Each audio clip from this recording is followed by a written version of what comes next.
Assalamualaikum warahmatullahi wabarakatuh. Alhamdulillahilladzi bi ni'matihi tatimmus shalihat wa bi fadlihi tanazzalul khairati wal barakat wa bi taufiqihi tahaqqaqul maqasid wal ghayat. Ashhadu an la ilaha illallah wahdahu la syarika lah wa ashhadu anna Muhammadan abduhu wa rasuluhu la nabiyya ba'da. Allahumma salli wa sallim wa barik ala sayyidina Muhammad wa ala alihi wa sahbihi al-mujahidin at-tahirin. Amma ba'du fa ya ayyuhal hadirun, usikum wa iyaya nafsi bi taqwallah wa ta'atihi la'allakum tuflihun. Ya ayyuhalladzina amanu taqullaha haqqa tuqatih wa la tamutunna illa wa antum muslimun. Wa tazawwadu fa inna khairaz zadi taqwa. Faqad qala Allah ta'ala fi kitabihil karim. A'udzu billahi minasy syaithanir rajim. Bismillahirrahmanirrahim. Inna a'tainakal kautsar fashalli lirabbika wanhar. Jamaah Jumat yang dirahmati Allah, 3 hari yang lalu Allah Subhanahu wa ta'ala mempertemukan kita dengan Idul Adha, disebut pula dengan Yaumun Nahar, hari raya kurban. Lalu Allah ta'ala mengizinkan kita hari ini mempertemukan kita dengan hari raya pekanan Yaumul Jum'ah, yang juga disebut Sayyidul Ayyam. Maka sudah sepatutnya kita bersyukur kepada Allah Subhanahu wa ta'ala atas segala nikmatnya. Sungguh tanpa hidayah dari Allah, kita tidak bisa berada di jalan yang lurus ini, jalan keselamatan, jalan kebahagiaan, dan jalan kemenangan, yaitu dinul Islam. Tanpa rahmat dan nikmatnya, kita tidak mungkin mampu beramal dalam 2 hari raya itu. Maka syukur sudah seharusnya terwujud dengan memanfaatkan nikmat Allah untuk mentaatinya.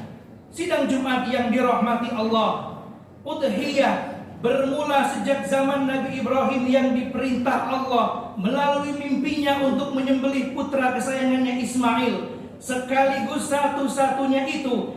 Dalam ketaatan Ismail dan keteguhan Ibrahim telah terbukti dengan kesungguhan menjalankan perintah Allah, meskipun secara manusiawi pasti sangat berat di hati.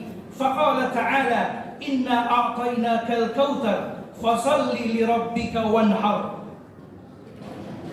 Wa qala aidan, wal budna ja'alnaha lakum min sya'airillah lakum fiha khair fadhkuru ismallahi 'alaiha.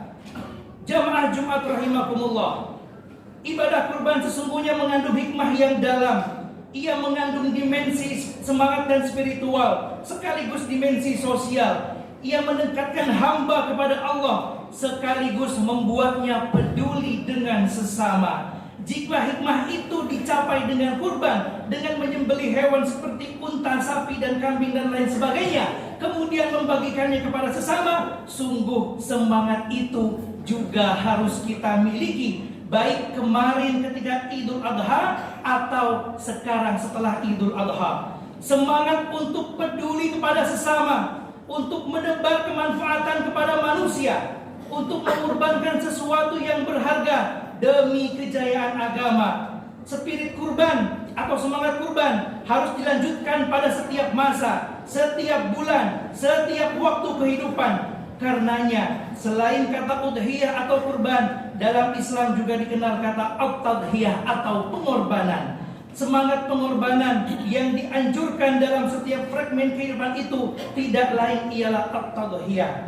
Jamaah Jumat rahimakumullah, Ad-Doktor Abdul Halim Mahfud, salah seorang ulama besar Timur Tengah, dalam kitabnya Ruknut Tadhiyah menjelaskan bahwa dijadikannya pengorbanan sebagai salah satu sunnah Islam dalam 4 poin utama. Yang pertama, bahwa setiap langkah dalam beramal, karena Islam selalu membutuhkan pengorbanan dan disunnahkan adanya pengorbanan. jika tidak sampai pada tataran kewajiban. Yang kedua, bahwa antara udhiyah dan tadhiyah tampak jelas keterkaitannya, hubungannya sangat kuat karena keduanya merupakan upaya mendekatkan diri kepada Allah Subhanahu wa taala. Yang ketiga, bahwa masing-masing antara udhiyah dan at-tadhiyah mewujudkan rasa tolong-menolong antar kaum muslimin, menyatukan dan melindungi mereka dalam pendekatan diri kepada Allah Subhanahu wa taala. Yang keempat, bahwa masing-masing antara udhiyah dan tadhiyah keduanya menghasilkan kebaikan bagi pelakunya. Faqala ta'ala waf'alul khaira la'allakum tuflihun, dan berbuat kebaikanlah supaya kamu mendapat kemenangan. Quran Suratul Hajj ayat 77. Ma'asyiral muslimin rahimakumullah, sejak Islam dikumandangkan, sejak Nabi Muhammad SAW diangkat sebagai Nabi dan Rasul, sejak saat itu pula sejarah pengorbanan dimulai. Baik pengorbanan harta, pengorbanan waktu, pikiran, hingga pengorbanan nyawa dilalui oleh generasi pertama umat Islam ini. Lihatlah Rasulullah bersama ibunda kaum mukminin Siti Khadijah radhiyallahu anha, yang semula termasuk orang yang paling kaya di Makkah. Mereka hidup sederhana karena harta-hartanya digunakan untuk bekal dakwah, juga menyelamatkan kaum mukminin dan menolong mereka yang kekurangan. Lihatlah Abu Bakar yang juga demikian, sahabat terkemuka ini membebaskan budak muslim dengan uangnya sendiri. Bilal adalah salah satunya. Demikianlah pengorbanan harta senantiasa mengiringi langkah generasi pertama umat ini, baik dalam periode Makkiyah atau Madaniyah.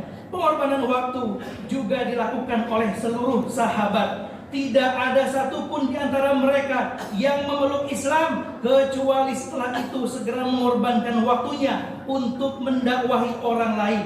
Tidak ada satupun di antara mereka yang memeluk Islam kecuali setelah itu segera mengorbankan waktunya untuk membela agama yang mulia ini. Para sahabat juga mencurahkan segala potensi akalnya untuk memperjuangkan Islam dan memberikan kemanfaatan kepada sesama. Maka kita kenal Salman Al-Farisi yang membawa ide pertahanan parit saat pasukan Ahzab hendak menuju Madinah. Jadilah perang itu disebut perang Khandaq. Ada Khalid ibnu Walid, meskipun masuk Islamnya belakangan, ia berjasa besar bagi Islam. Kekuatan pikirannya dicurahkan untuk merancang strategi perang hingga kaum muslimin selalu mendapatkan kemenangan di bawah komandonya. Bahkan pengorbanan nyawa juga menjadi hal yang mudah dijumpai pada generasi pertama umat ini, mulai dari Sumayyah dan suaminya yang menjadi syuhada pertama karena dibunuh orang kafir Quraisy lantaran tidak mau kembali kepada jahiliyah. Tidak terhitung banyaknya jumlah syuhada sejak perang Badar, perang Uhud, perang Khandaq dan perang-perang berikutnya.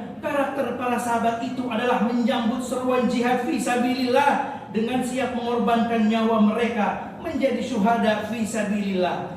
Jamaah Jumat yang dirahmati Allah, saat ini di negeri ini kita tidak menjumpai jihad fi sabilillah yang memberi kita kesempatan untuk mengorbankan nyawa di jalan Allah. Namun demikian, medan pengorbanan lain masih terbuka luas. Siapa yang menjaga spirit itu, maka mereka berkesempatan menyusul orang-orang terbaik ke tempat terbaik berupa surga. Yang pertama, dengan berdakwah dan amar ma'ruf nahi munkar. Inilah pengorbanan yang harus selalu ada dan kita lakukan bersama. Dakwah ialah al-mu'ayyad bagi agama ini. Dengannya umat Islam dapat terselamatkan dari pemurtadan. Dengannya seorang muslim diarahkan untuk kokoh keislamannya. Dengannya seorang muslim diajak untuk menjalankan Islam secara kafah sekaligus memperjuangkannya.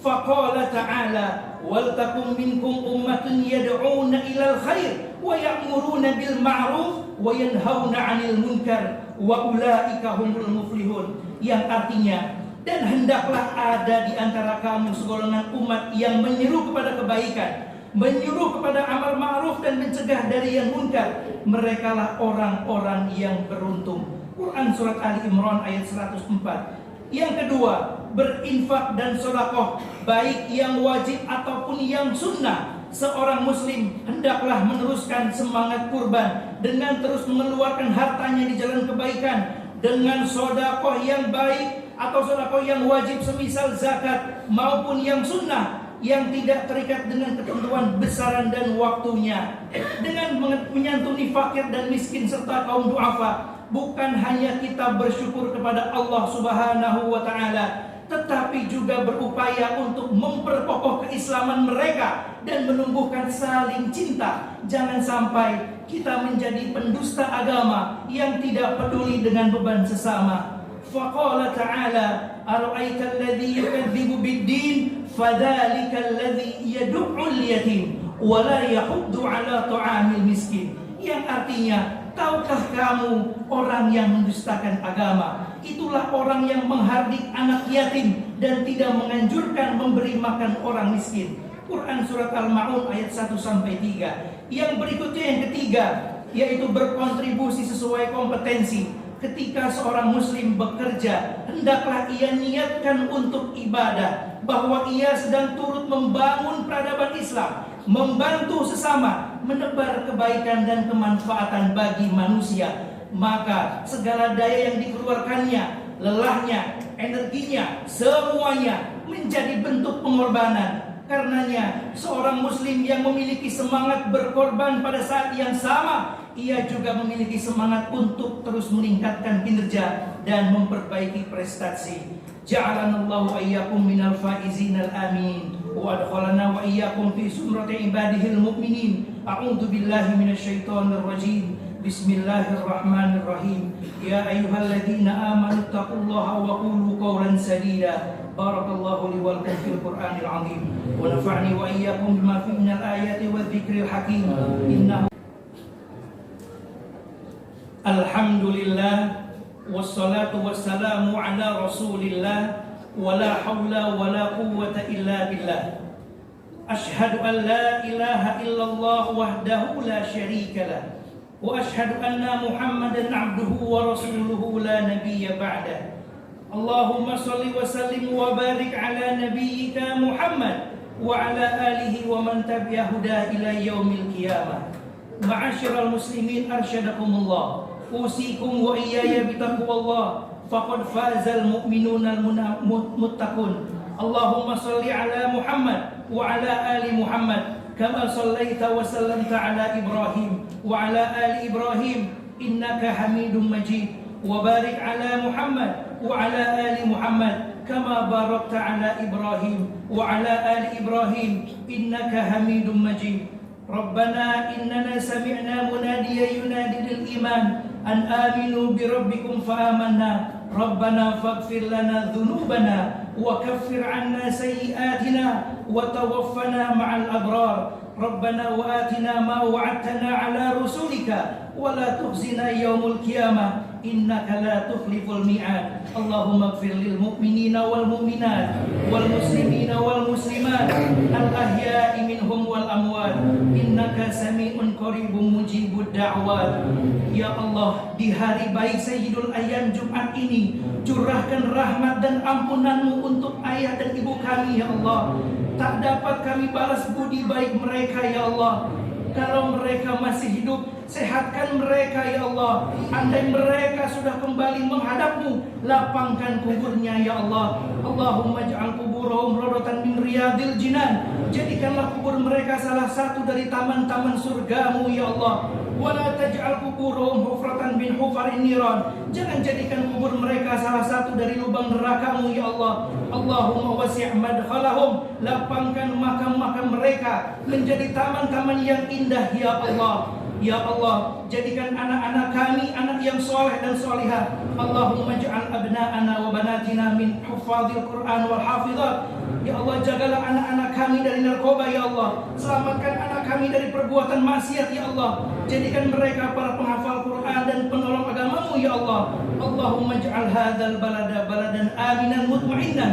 Jadikan negeri ini tempat lahir kami, kampung halaman kami, tempat kami bekerja, negeri yang aman dan damai, jauh dari segala malapetaka dan musibah ya Allah. Allahumma anzilir rahmata wassalamata wal barakata ala hadhil jamaah. Ya Allah, turunkan kerahmatan, keselamatan dan keberkahan untuk seluruh jamaah salat Jumat ini ya Allah. Allahumma wasi' arzaqana, lapangkan rezeki kami ya Allah, supaya kami bisa berinfak, berzakat, berwakaf dan bersedekah. Allahumma khtim lana bihusnil khatimah.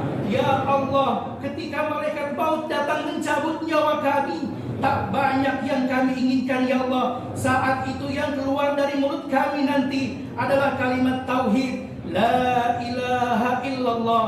Rabbana atina fid dunya hasanah wa fil akhirati hasanah wa qina adzabannar.